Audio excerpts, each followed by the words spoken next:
Praise be the bird gods! We have a replay sent in through the subreddit. Someone's asking for some feedback on what they could have done better on some random online game. This one is going to be played on a tiny continent. It's pretty certain 121 is tiny, so they barely got any space on this map. And there's going to be a whole bunch of water, so this game is going to be very small and very, very tight. When it comes to land battles, that is, because there's no way anyone's going to afford an economy to go into the water. Anywho, what we got right over here is the player who's asking for some feedback is playing as Imperious. So we're going to watch everything from their point of view to see what they could have done better. So they started off, nice simple start. Gonna go ahead and get that workshop. Fantastic. And wait a minute. Aw, don't tell me. No!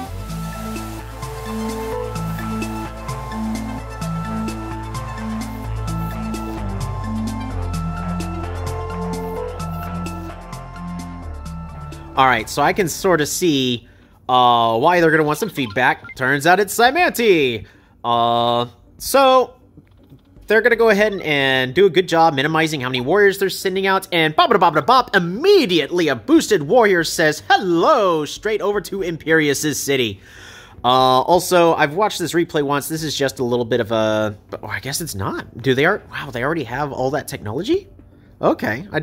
Yeah, okay. Oh, yeah, they just researched it. Duh.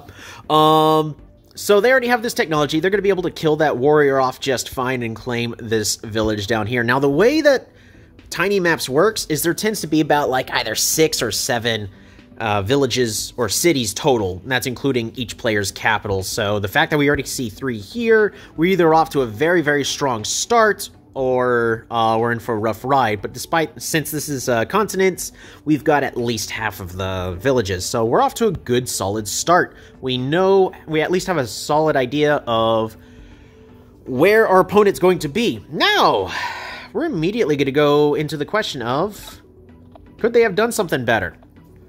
Well, our Imperious player, despite seeing Simanti, I guarantee you they had a better option here.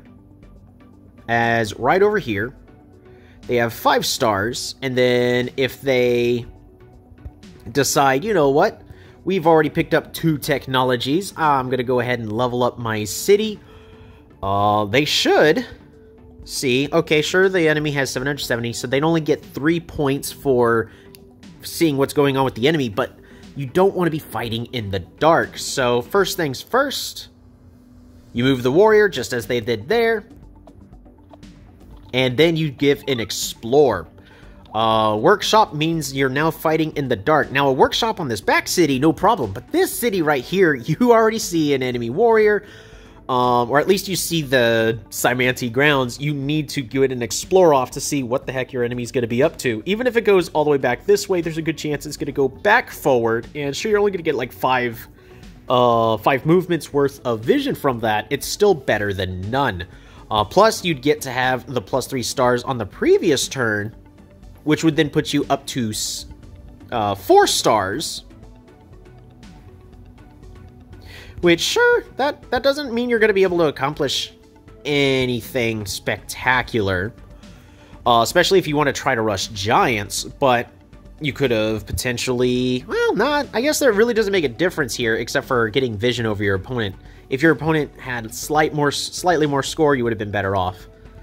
But, yeah, definitely get that explore going. You're fighting in the dark, and it's making it harder on yourself for no reason at all. So you do a good job getting a trade. There's no better way you're going to get that.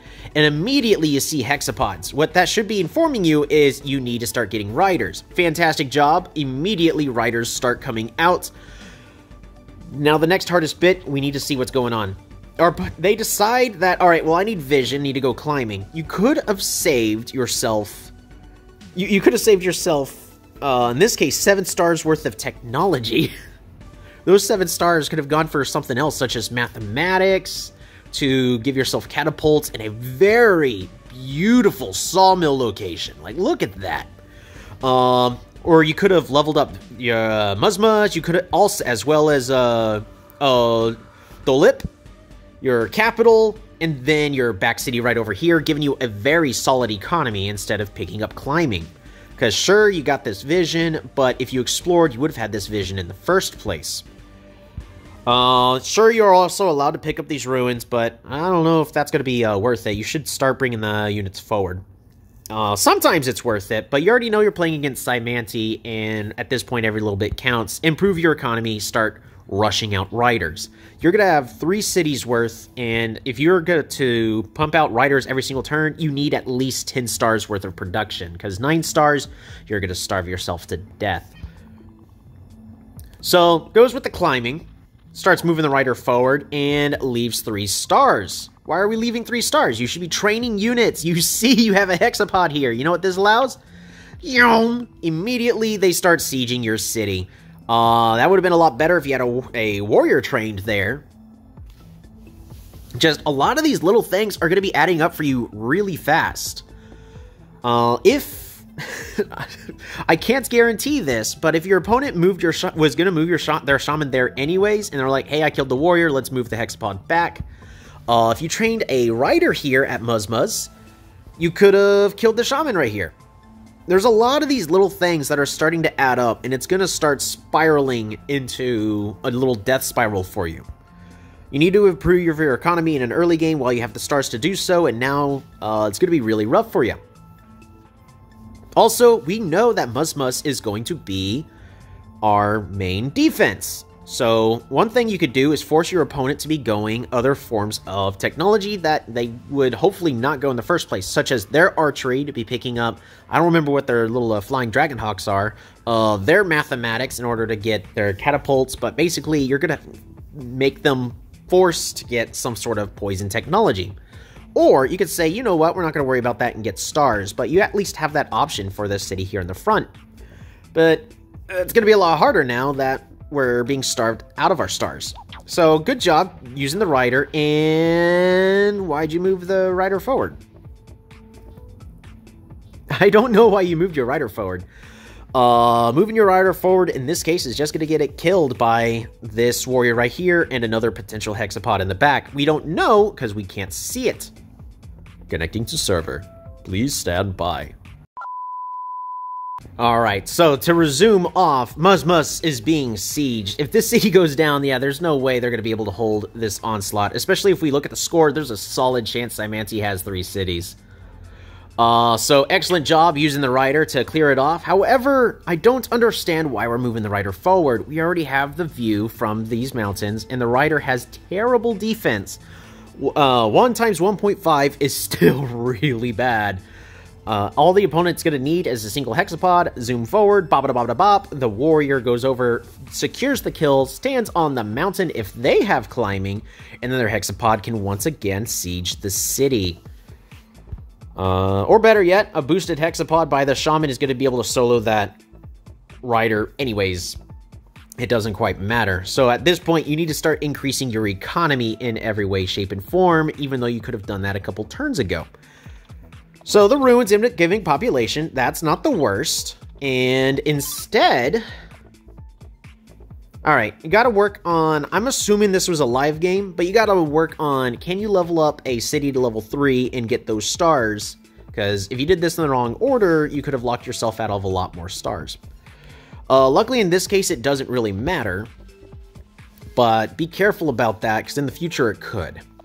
So it's going to go ahead and level up that city to level 3, get those resources. Choosing not the wall, completely understandable, because if the enemy gets poisoned, those walls are going to be useless.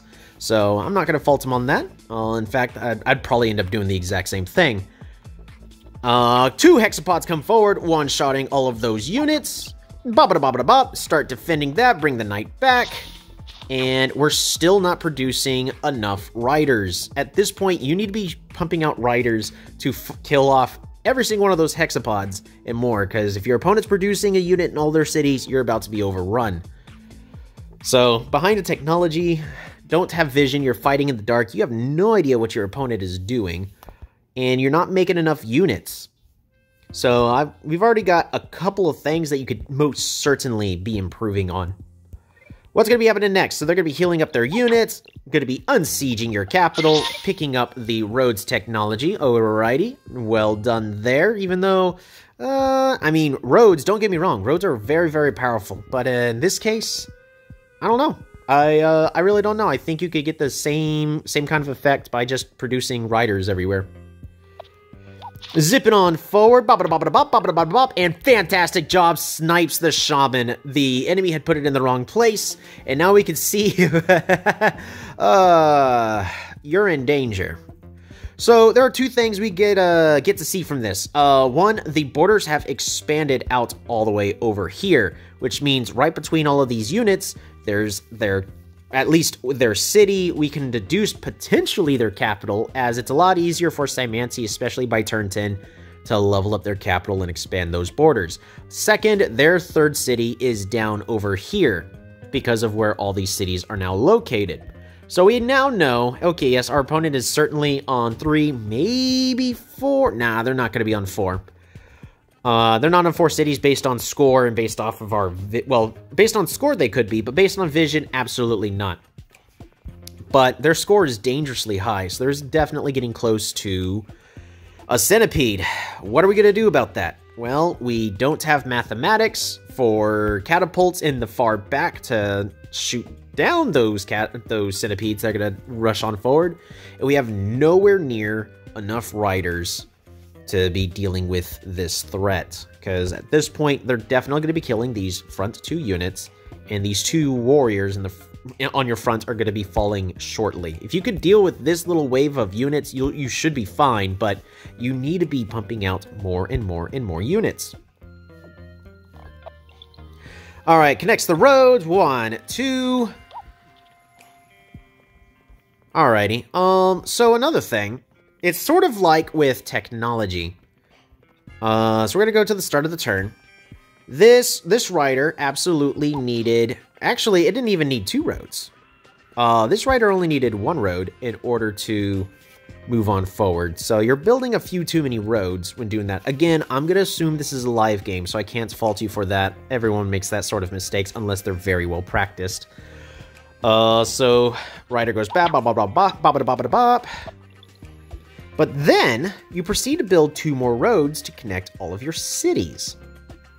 What does that do in this instance? Well, it gives your cities more pops, and that's it. So instead of connecting your cities, why didn't you just train another rider back here? You're neglecting this city and making riders. I understand wanting to connect your cities, but in this case, it's sort of like technology, and it's sort of the rule of technology and pops of don't spend stars on things that don't need to be spent on. And then lastly, you also could have built this last road right up here in these woods. Very small little detail thing, just a lot of little stuff you could be working on. But again, all of these little things are going to be adding up, and eventually it may get really, really tough. Especially if we're about to be dealing with a centipede, because a centipede requires, I believe, 5 units. It's gonna require 5 units to deal with, and you have 5 units. However, at least two of your units are just gonna die right here. They're dead. So you only have 3 units to deal with the centipede. And if the centipede's going to be rushing forward, it's going to get a kill, get another segment, and you're going to need a lot more than 5 units. You're going to need ranged units or a billion riders to just hit and bop-a-da-bop-a-da-bop the units all the way down. So there we go. There's the anticipated kills that the enemy is getting. They choose to siege the city to reduce your star income. Fantastic job on the opponent's part. Population growth. Good choice.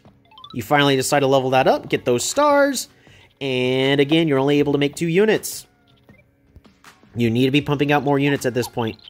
Unlucky you, they were able to get more ruins, but look at this hexapod army. That is 5 hexapods, and those hexapods can one-shot nearly anything you have at this point of the game. You need... Oh, I've been repeating this all game. You need more units to be dealing with this. You don't have enough units to deal with the threat. You need to be anticipating you have at least 4 less stars because your opponent's constantly sieging this front city. A lot of your resources need to be going for riders in the back, and then just warriors in the front to defend that. Utilize these mountains. You don't have archery, so take advantage of these mountains to do a little bit more damage to your enemy. Because you did pick up climbing. So, how are we going to deal with this? At this point of the game, when we look at the technologies that we got, there's not a lot we can do. Unless you start picking up... Well, unless you're able to pick up archery and then just have archers be trained in the back, riders trained over here at your capital, warriors trained over here, and try to... and just get ready for those centipedes, because they've expanded these borders over here as well. You know centipedes are on their way. That's what Szymancy does. So you're going to go ahead and get your first giants, Park of Fortune, and... So, at this point, I'm not going to say, hey, don't be placing the parks, because you do a better job than I do. I tend to forget. But this Park of Fortune should have gone up here to the north. Reason is you completely canceled out a wonderful sawmill location to be able to get another giant. You've locked yourself out of a second giant. And that's going to make things a little bit more difficult for you down the road if we can get there. So there you go. There's going to be giant number 2. Bop-a-da-bop-a-da-bop. The enemy is trying to rush forward. Bop-a-da-bop. Rushing forward. Zooms back. And I believe they're called the Raichis? I can't quite remember what they're actually called, but... So these are the units, the reason why you don't need to get defensive walls or worry about defensive bonuses, because they're just going to poison your units and negate every single one of that. The Giants go back to kill the units. Okay, this rider could have done that just fine, because there's no reason the rider should be zipping forward to kill one of those hexapods. Oh, never mind, he did it anyways. Alrighty, but we were able to get vision, so I can't blame for that. Though it probably would have been better if you had that vision already. Because notice, there's a lot of plays you're having to make just to get vision and whatnot that you could have already had. I'm not going to fault for picking up the Knight's technology, but your enemy has archery. They have the defensive bonus, so Knights aren't going to really push forward through warriors. And they're an okay tech pick against centipedes. Now, if the Knights are backed up with a good line of archers or plenty of riders, which, again, you do not have, then, yeah, riders are going to be fantastic for dealing with centipedes. You're just, I see you're trying to look for answers, and boom, there's a second centipede. At this point, it's pretty much over. You're doing a valiant effort trying to fight the enemy and keep moving, and just keep pushing forward, because don't give up for as long as you still have a chance to win. But what is the next chance to win right over here? So this knight's going to have to go and kill the tail of this centipede. It's going to have to do everything in a very specific manner. So it's going to have to kill the tail of the centipede. It's going to have to then let this giant hit the head of this centipede, reduce it. I think the knight can kill it off. Maybe it can't. I could be mistaken, but the whole idea is you need to get a chain going. If you can kill this, the tail, then the head. If you can then kill this tail, maybe you've got a chance. You just need a little bit more time, but time is not on your side anymore as the enemy's knocking on your door. And instead, you decide... oh, wait, no, it's the enemy's turn. Alrighty, so at this point, first thing you should be doing, killing the tail with your knight. That's not the knight, that's the giant. Oh, man. Well, I'm sure you can see at the very top of the screen, we're nearing the end of this replay, because bop-a-da-bop-a-bop, he's going to then unsiege that. But he's got another centipede he's got to deal with. A knight, a single knight's not going to be able to deal with all that. They're sieging the city with their veteran swordsmen. That centipede has all the segments. You don't have units, and at this point, the game is over. I can't blame you for conceding at this point of time. So, what went wrong? A little bit of everything. So, gotta remember, you had a solid opening. Of course, go workshop. There's no reason not to. And then, right over here, you do see that, hey, this city's basically on the center of the map. You do a good job picking up technologies. You move your unit all over there. And then, at this point, you need to explore. Because if you had explored, you would not have needed to be fighting for vision, and you could have planned for your enemy's movements. Thing number 2, at this point, right over here on turn 7, sure, this is a rough turn. Actually, I think it was on turn 6. You did not need to be picking up climbing at this point. These ruins, debatably, are powerful, but let me make a counterpoint. You collect the ruins, and they give you the meditation technology. Would that be worth losing all the tempo that you potentially have at this stage of the game? I don't think so. You should be getting these ruins at a safer point of time, and you know your enemy already has hexapods. You need riders. You need to level up all your cities. You could have leveled up both of these cities and this back one, or better yet, just both these cities, gotten a whole bunch of riders everywhere. Because, let's see, if we just back it up just an teensy bit, we're going to go right over to here. So you had 10 stars. Level up this city, that brings you over to 9. Level up this central city over here, that brings you to 8. That gives you a warrior and 2 riders in the back at plus 10 stars per turn. That's more than enough. That's what you actually need at this point. And then you can start using... now you can start having plenty of riders. So... you needed units.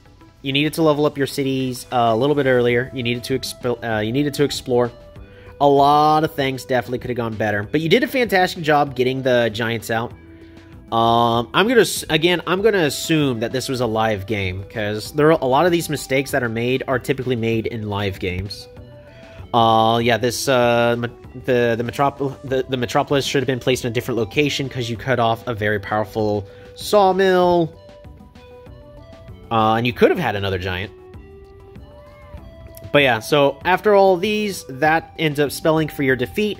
You put up a valiant effort, but I'm sure with this bit of information, I can't guarantee you wins, because Szymanti is definitely strong in the hands of a veteran player. But if you know how to fight against Szymanti, which you're starting in the right direction, it's just a lot of the little things went wrong, made this fight a lot more difficult for you. So better luck in your next game. Let me know how it goes, and I'll see you in the next one. Bye.